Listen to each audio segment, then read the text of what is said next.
각 지파에서 1,000명씩 차출되어 전체 12,000명이 무장하고 출정합니다. 미디안과의 전쟁입니다. 모세의 마지막 소명으로 나와 있습니다. 성소의 기구와 시노 나팔을 들고 제사장 비느하스가 함께 동행을 하게 되는데, 이는 이 전쟁이 그러니까 성전, 거룩한 전쟁, 하나님의 전쟁인 것을 먼저 명시합니다. 그러니까 하나님의 전쟁이라고 하는 것은 그 핵심이 신앙적인 것에 있다 볼 수 있습니다. 이에 대한 설명도 좀 이렇게 부과되어 있습니다. 이 전쟁에서 선지자 발람이 죽게 되는데, 얼마 전 이스라엘은 발람의 꾀에 빠져서 여호와 앞에서 죄를 범하게 되었고, 그 결과 연병으로 많은 사람들이 죽어나갔습니다. 이 전쟁은 그것에 대한 복수라 먼저 이야기하고 시작을 합니다. 이 전쟁에서 미디안 5 왕들의 군대가 초토화되고, 왕들은 물론 미디안의 모든 남자가 다 죽습니다. 전멸된 미디안 족속.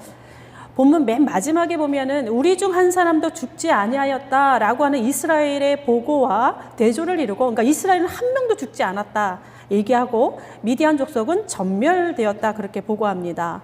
또한 이 한 사람도 죽지 아니었다라고 하는 것은 광야에서 모두 죽음을 맞이했던 구세대와도 묘하게 대조를 이루는 그런 구절이기도 합니다.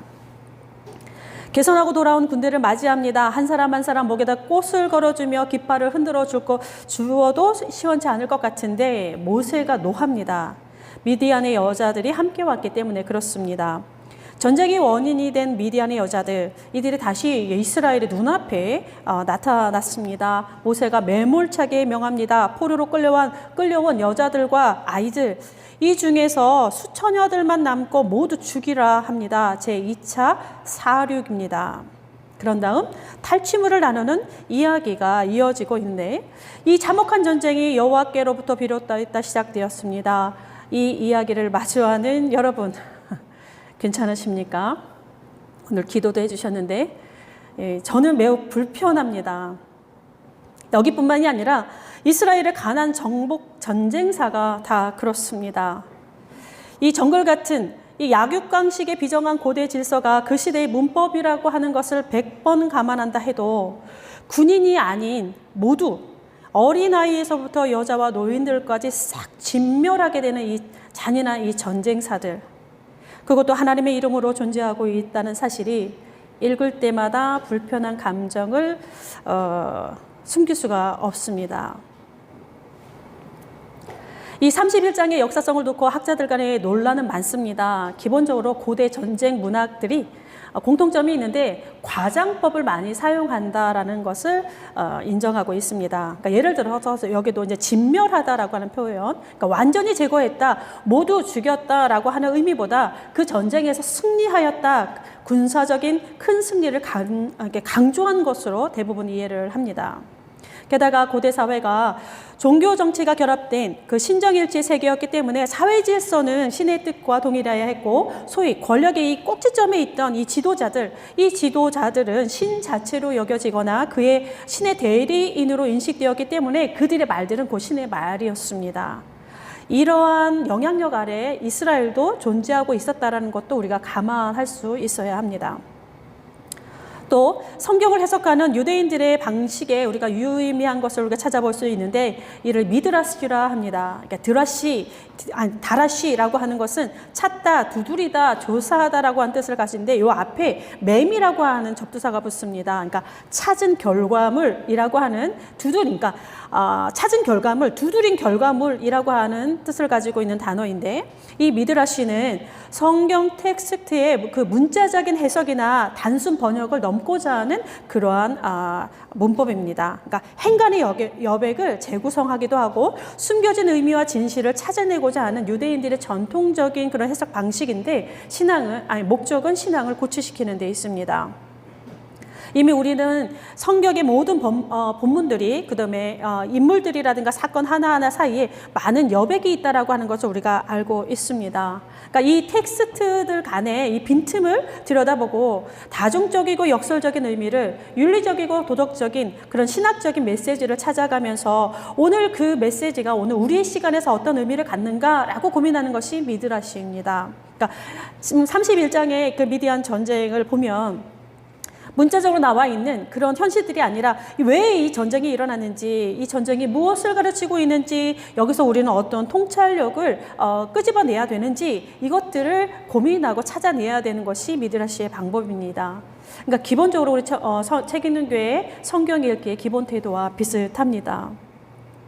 그러니까 31장은 특히 더 그러한데 이 전쟁사들이 특히 그러합니다. 미드라시 읽기로 따라가야 합니다. 한 가지로 예를 들자면 이 31장을 역사적 사실, 그러니까 문자적인 해석으로 따라간다라고 이게 우긴다면 미디안은 사사기에 등장하면 안 됩니다. 여기서 역사에 진멸당했으니까 역사의 마침표를 여기서 그냥 찍어야 합니다. 그런데 사사기를 보면 특히 6장 이후에 보면 6장 이후가 기드온이 나오는 그러한 장면입니다.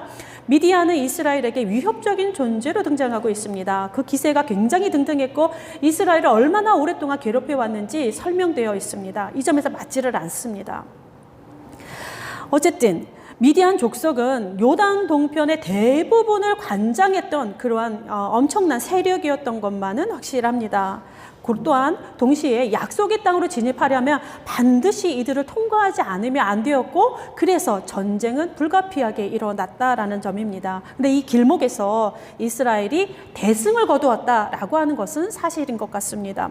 어쨌든 이 승리라고 하는 것이 약속의 땅으로 전진하는 새 세대에게 영감을 불어주었고 하나님의 역사 속으로 들어가는 큰 계기가 된 것은 맞습니다. 게다가 이 전쟁 자체는 바알보올의 사건과 이렇게 같이 결합되면서 이게 급소를 찌르는 따끔하고 단단한 충고, 그러니까 정문일침과 같은 역할을 했다 볼 수 있습니다. 그러니까 정수리에 딱 침을 놓듯이 따끔한 충고를 하는데 이 미디안 전쟁이 바알보올 사건과 함께 엮어지면서 신앙이 얼마나 쉽게 타락할 수 있는지 그리고 그 신앙의 타락이 얼마나 엄청난 결과를 낳는지 그러한 충고로 존재하고 있습니다. 그래서 계속 끊임없이 되뇌이고 있습니다. 그러니까 앞으로 약속의 땅에서 살아가야 되는 이 이스라엘, 이들이 하나님 앞에 어떻게 신실하게 살아가야 할 것인가 라고 하는 것에 아주 기본적인 이정표가 되었다라고 볼 수 있습니다. 제가 한 칼럼을 읽었습니다. 제목이 폭력은 정당화될 수 있는가 라고 하는 그런 제목이었습니다. 예, 31장을 읽는데 또 공교롭게도 폭력에 대한 글을 읽었는데 서울대 강은구 교수의 글입니다. 이 칼럼이 던지는 질문은 전쟁을 이제 폭력으로 이제 명명하고 시작을 합니다.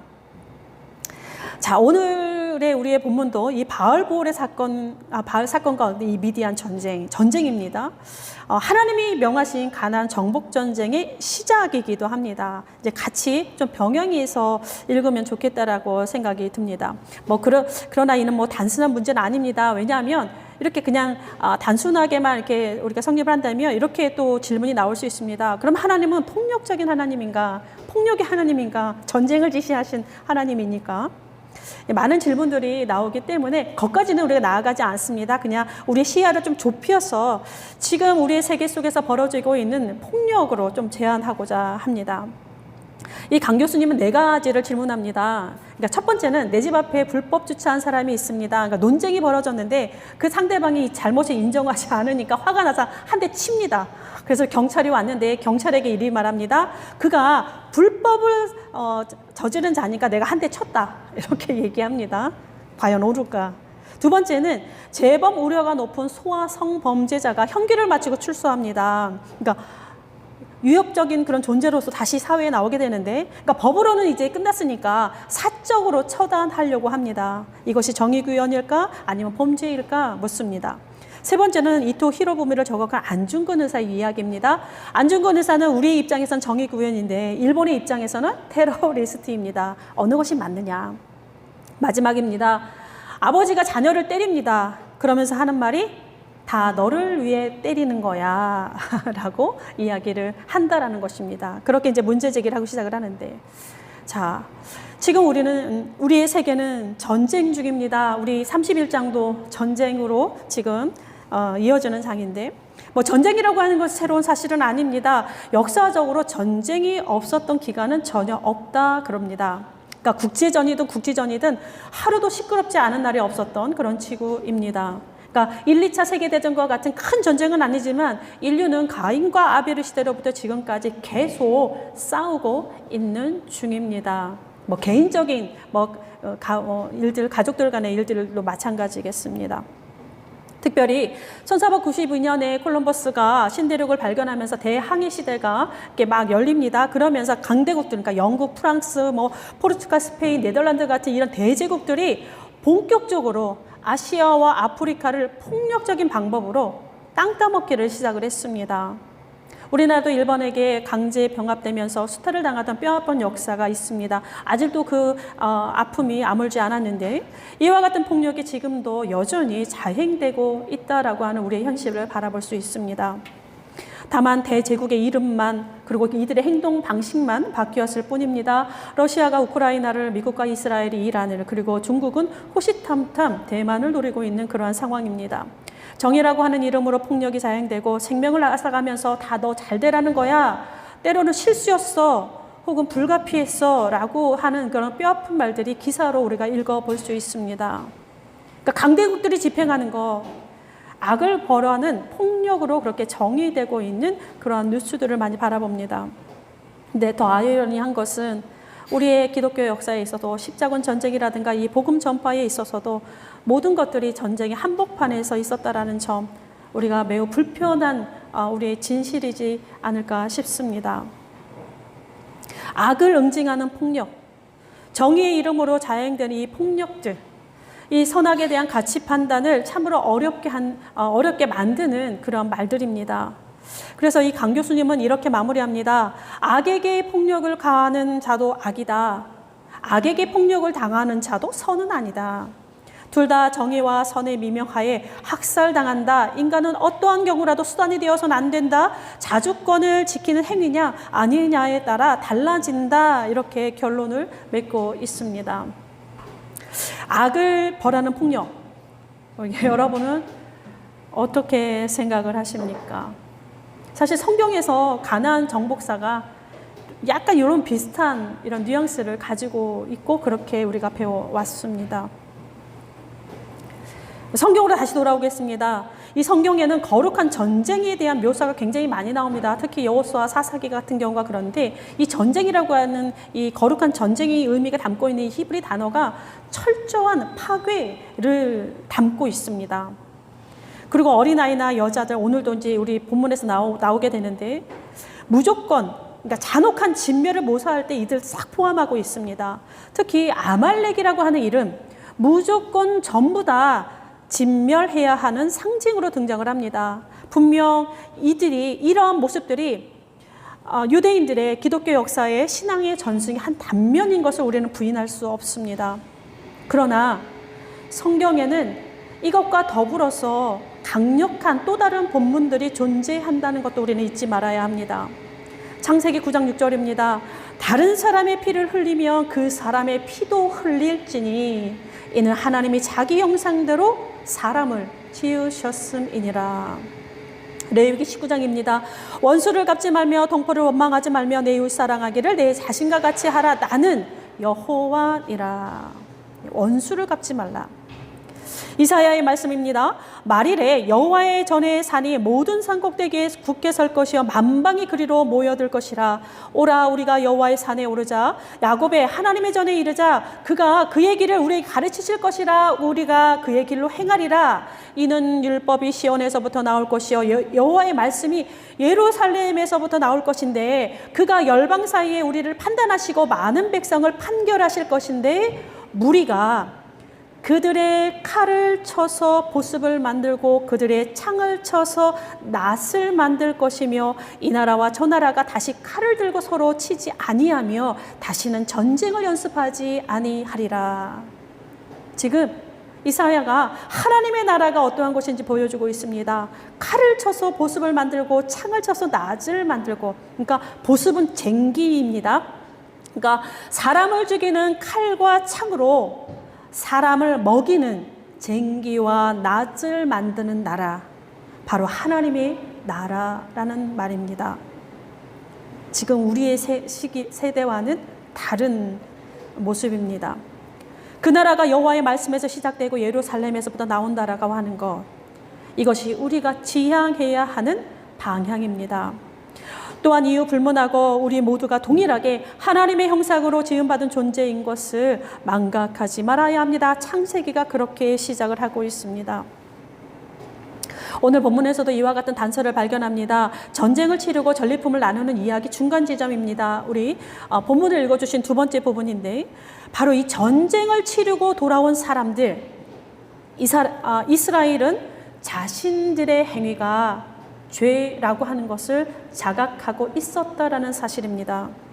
승리하고 돌아온 병사들입니다. 그대로 맞이하지 않습니다. 살인자, 사체를 만진 자 모두가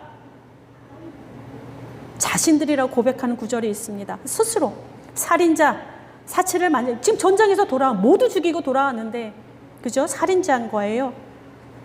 시체를 만진 자, 부정하다 스스로 고백하고 있는 장면이 나옵니다.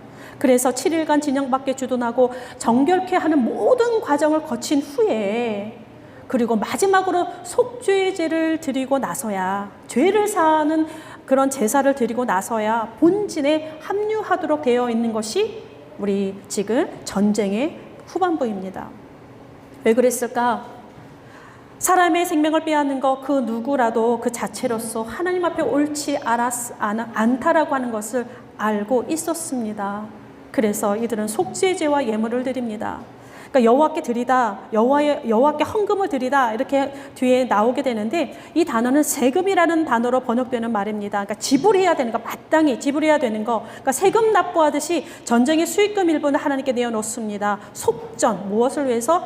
죄를 속하기 위해서 속죄제 예물로 드린다라고 하는 사실을 기억해야 합니다. 그러니까 살인과 폭력이라고 하는 것, 어떠한 명분으로도 가릴 수 없는 죄인인 것을 지금 이들이 동시에 고백하고 있다라는 사실입니다.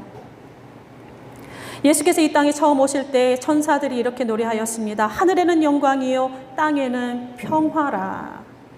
요한은 그의 죽음을 화목 제사로 이야기했고 그의 몸을 화목 제물이라 표현하였습니다. 이사야는 그가 찔림은 우리의 허물 때문이요 그가 상함은 우리의 죄악 때문이라.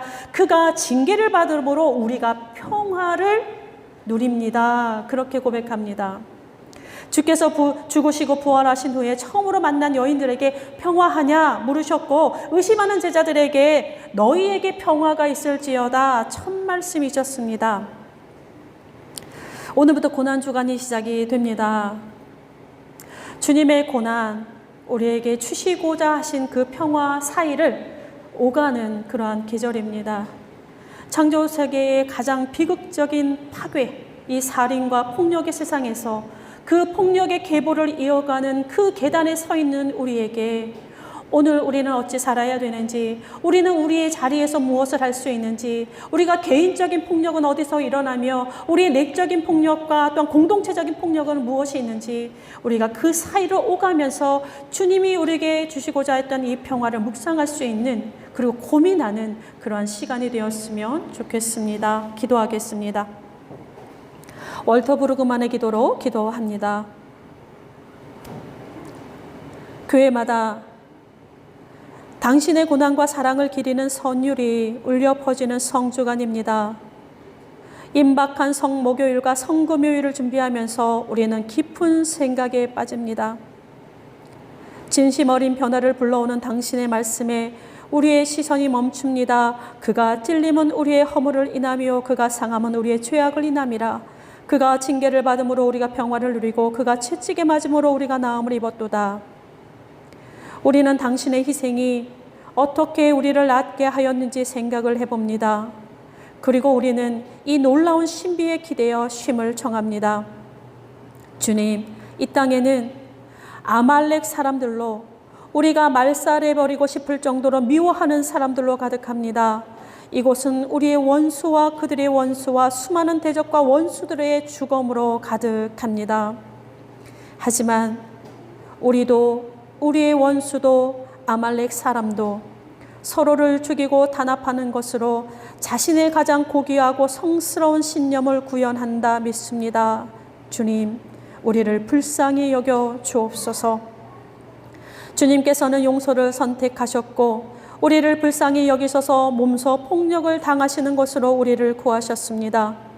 이제 당신의 교회가 고난 주간 동안 우리가 견디지 못하고 당혹스러운 십자가의 신비와 우리가 회피할 수 없는 폭력의 계보를 두고 씨름할 수 있도록 도와주옵소서.